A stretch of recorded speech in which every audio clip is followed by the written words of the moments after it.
આજના દિવ્ય સત્સંગમાં આપણે સાધક માટે જે અમૂલ્ય જ્ઞાન છે, જેનાથી સાધક સાધના માર્ગમાં પરાકાષ્ઠાએ પહોંચી શકે છે, એવું અલૌકિક જ્ઞાન ગ્રહણ કરીશું. જે સાધકે કર્મયોગના માર્ગે જવું હોય તેણે પહેલાં એવું માની લેવું જોઈએ કે હું યોગી છું. જેને જ્ઞાન યોગના માર્ગે જવું હોય તેણે પહેલાં એવી ધારણા કરી લેવી જોઈએ કે હું જિજ્ઞાસુ છું. જેને ભક્તિ યોગના માર્ગે જવું હોય તેણે પહેલાં એવું માની લેવું જોઈએ કે હું ભક્ત છું. તાત્પર્ય છે કે સાધકે યોગી થઈને અથવા જિજ્ઞાસુ થઈને અથવા ભક્ત બનીને જ સાધના કરવી જોઈએ. જે યોગી થઈને સાધના કરે છે તેને જ્યાં સુધી યોગની પ્રાપ્તિ ન થાય ત્યાં સુધી સંતોષ ન માનવો જોઈએ. રાગ, દ્વેષ, હર્ષ, શોક આ બધી જે નકારાત્મક ઉર્જા છે, જે દ્વંદ્વ છે, એ યોગી બનવામાં બાધક છે. તેથી સાધકનો ઉદ્દેશ્ય રાગ દ્વેષ દૂર કરવાનો હોવો જોઈએ. કર્મ બે ઉદ્દેશથી કરવામાં આવે છે. પહેલું ફળ પ્રાપ્તિ માટે, બીજું ફળ ત્યાગ માટે. જે ફળ પ્રાપ્તિના ઉદ્દેશ્યથી કર્મ કરે છે તે કર્મી હોય છે, અને જે ફળ ત્યાગના ઉદ્દેશથી કર્મ કરે છે તે કર્મયોગી થાય છે. તેથી કર્મયોગના સાધકે પહેલાં જ એવી ધારણા કરી લેવી જોઈએ કે હું યોગી છું. તેથી ફળ પ્રાપ્તિ માટે કર્મ કરવાનો મારો ઉદ્દેશ્ય નથી. આ પ્રમાણે ફળ આસક્તિનો ત્યાગ કરીને તેણે પોતાનું કર્તવ્ય કર્મ કરતા રહેવું જોઈએ. તેની સામે અનુકૂળ અથવા પ્રતિકૂળ જે પણ પરિસ્થિતિ આવે તેનો સદુપયોગ કરવો જોઈએ. સુખી, દુઃખી, ખુશ, નાખુશ થવું એ પરિસ્થિતિનો ભોગ છે. અનુકૂળ પરિસ્થિતિમાં બીજાઓની સેવા કરવી અને પ્રતિકૂળ પરિસ્થિતિમાં સુખની ઈચ્છાનો ત્યાગ કરવો એ તેનો સદુપયોગ છે. સદુપયોગ કરવાથી અનુકૂળ અને પ્રતિકૂળ પરિસ્થિતિઓ રાગ દ્વેષ દૂર કરવામાં હેતુ બની જાય છે. કર્મ માત્રનો સંબંધ પરની સાથે છે, સ્વ સાથે નથી. કારણ કે સ્વ અર્થાત સ્વયંમાં ક્યારેય અભાવ થતો નથી. અભાવ ન હોવાથી સ્વયંને કશું ન જોઈએ. જ્યારે કશું ન જોઈએ તો પછી પોતાના માટે કોઈ કર્મ કરવાની જરૂર રહેતી જ નથી. બીજી વાત, જે કારણો દ્વારા કર્મ કરવામાં આવે છે તે પ્રકૃતિના છે. પ્રકૃતિની સાથે સ્વયંનો કોઈ સંબંધ ન હોવાથી સ્વયં માટે કશું કરવાનું હોતું જ નથી. તેથી જે મનુષ્ય પોતાના માટે કર્મ કરે છે તે કર્મોથી બંધાઈ જાય છે. પરંતુ જે પોતાના માટે કશું ન કરીને બીજાઓના માટે કર્મ કરે છે તે કર્મ બંધનથી મુક્ત થઈ જાય છે. નિષ્કામ ભાવે બીજાના માટે કર્મ કરવાને યજ્ઞાર્થ કર્મ કહે છે. યજ્ઞાર્થ કર્મ કરવાવાળાને પરિણામે યજ્ઞશેષના રૂપમાં યોગની પ્રાપ્તિ થઈ જાય છે. હું યોગી છું, હું જિજ્ઞાસુ છું, હું ભક્ત છું, હું સાધક છું એટલે કે આ સાધકના સ્થૂળ શરીરની વાત નથી, બલકે ભાવ શરીરની વાત છે. સ્થૂળ શરીર યોગી, જિજ્ઞાસુ અને ભક્ત હોતું નથી. જો સાધકમાં શરૂઆતથી જ એવો ભાવ આવી જાય કે હું સંસારી નથી, હું સાધક છું, તો તેની સાધના બહુ ઝડપથી આગળ વધશે. લગ્ન વખતે જ્યારે છોકરો વરરાજા બની જાય છે ત્યારે તેની ચાલ બદલાઈ જાય છે, કારણ કે તેની અહંતામાં આ વાત આવી જાય છે કે હું તો વરરાજા છું.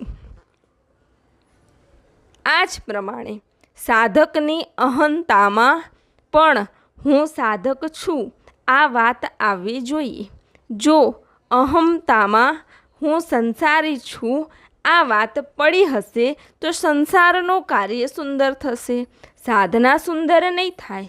જે વાત અહંતામાં આવી જાય છે તેને કરવામાં બહુ સુગમતા રહે છે. તેથી સાધક માટે પોતાની અહંતાને બદલવી બહુ જરૂરી છે. જે સેવક, જિજ્ઞાસુ અથવા ભક્ત બનીને સાધના કરતો નથી તેની કરેલી સાધના વ્યર્થ તો થઈ જતી નથી, પરંતુ તેની સિદ્ધિ વર્તમાનમાં થતી નથી. તેથી હું સાધક છું, હું કર્મયોગી છું, હું જ્ઞાનયોગી છું, હું ભક્તિયોગી છું, આવું માનીને સાધના કરવી જોઈએ. કર્મયોગનું એક નામ સેવા છે. તેથી કર્મયોગના સાધકે હું સેવક છું આ વાત અહંતામાં લાવવી જોઈએ. હું સેવક છું અહંતાથી એ વાત જાગ્રત રહેશે કે મારું કામ સેવા કરવાનું છે, કશાની ઈચ્છા કરવાનું નથી. સાધક માત્રને માટે આ ખાસ વાત છે કે મારે સંસાર પાસેથી કાંઈ જોઈતું નથી, મારે સ્વાર્થી ભોગી બનવું નથી, સંસારના સુખ માટે હું નથી. જે સુખ ઈચ્છે છે તે સેવક હોતો નથી.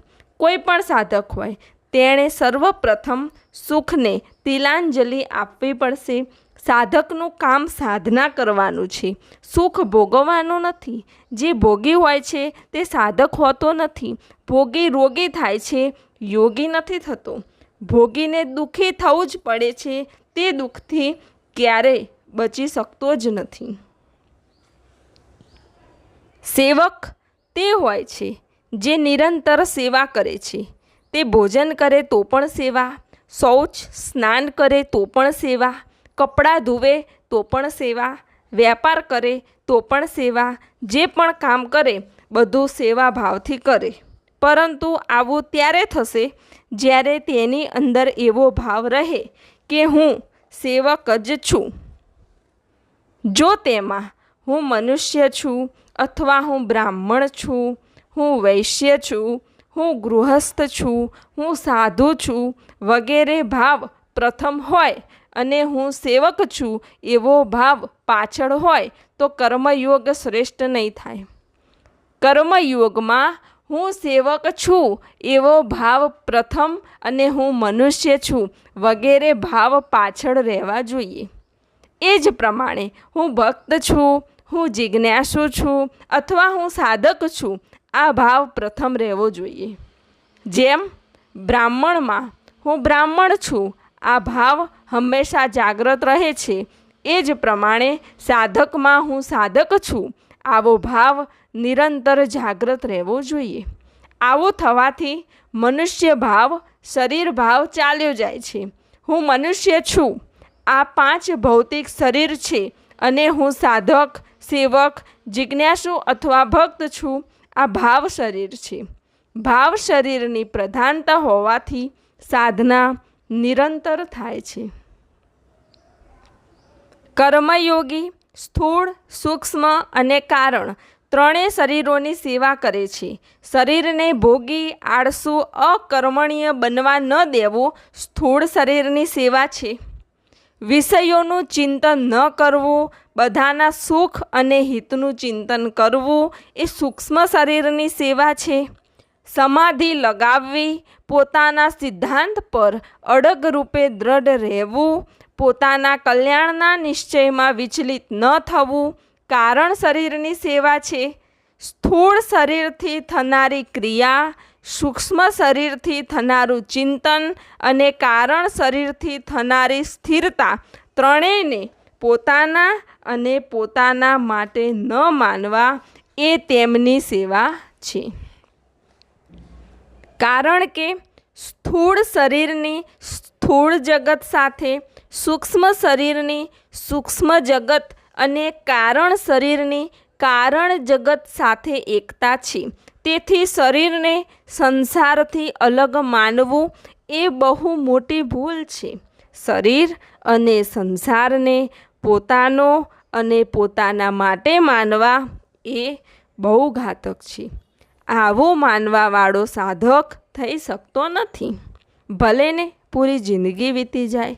તેથી કર્મયોગીએ એવું માનવું જોઈએ કે હું સંસારનો છું અને સંસારની સેવા માટે છું. આ વિષયમાં એક દૃષ્ટાંત છે. લોકોમાં આ વાત પ્રસિદ્ધ છે કે રૂપિયા હોય તે રૂપિયા આવે છે, કેમ કે જેમની પાસે રૂપિયા હોય છે તેઓ તે રૂપિયાથી કેટલાક નવા કામ ધંધા શરૂ કરીને રૂપિયા કમાઈ લે છે. એક માણસે સાંભળ્યું કે રૂપિયા હોય તે રૂપિયા આવે છે, તો તે પોતાના હાથમાં 1 રૂપિયાનો સિક્કો ઉછાળતો બજારમાં ફરવા લાગ્યો. એક દુકાનમાં રૂપિયાનો ઢગલો પડ્યો હતો, તો સિક્કો ઉછાળતો હતો ત્યારે તે રૂપિયાના ઢગલામાં જઈને પડ્યો. તે બોલ્યો, અરે વાહ, રૂપિયાની પાસે રૂપિયા આવવા જોઈએ, અર્થાત હવે મને આ રૂપિયાનો ઢગલો મળી જશે. પરંતુ દુકાનદારે કહ્યું કે સિદ્ધાંત બરાબર છે, રૂપિયાની પાસે જ તમારો રૂપિયો આવ્યો છે, તમારો રૂપિયો એક જ છે અને આ મોટો ઢગલો છે, તો મોટાની પાસે નાનો જશે કે નાનાની પાસે મોટો આવશે? નાનો જ મોટા પાસે જાય. આ પ્રમાણે સંસાર શરીર માટે નથી, બલકે શરીર સંસાર માટે છે. સંસાર આપણા માટે નથી, બલકે આપણે સંસાર માટે છીએ.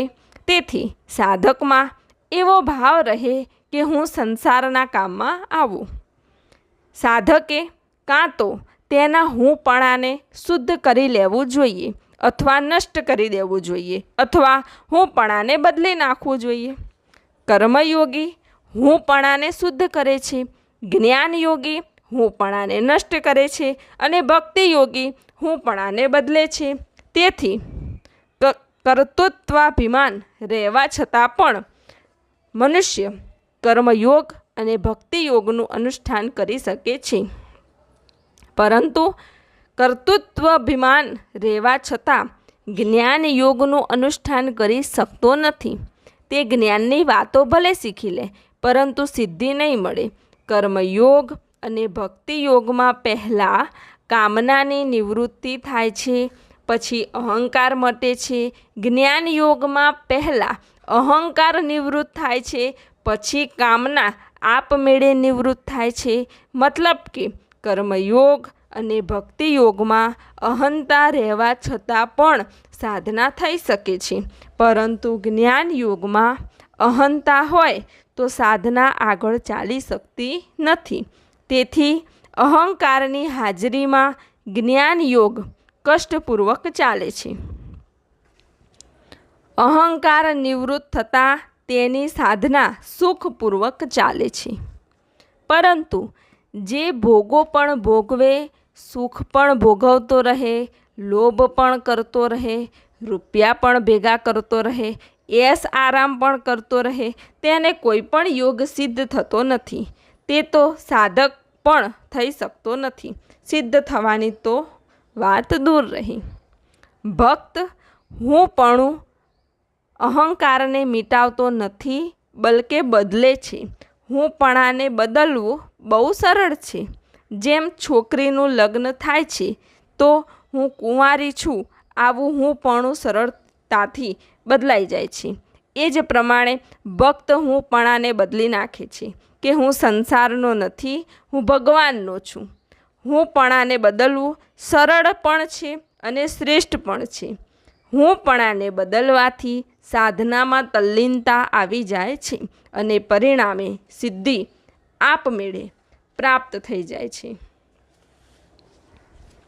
સાધકમાં આ વાત સૌથી પ્રથમ હોવી જોઈએ કે એસ આરામ કરવો, શરીરનું પાલન પોષણ કરવું એ મારું કામ નથી.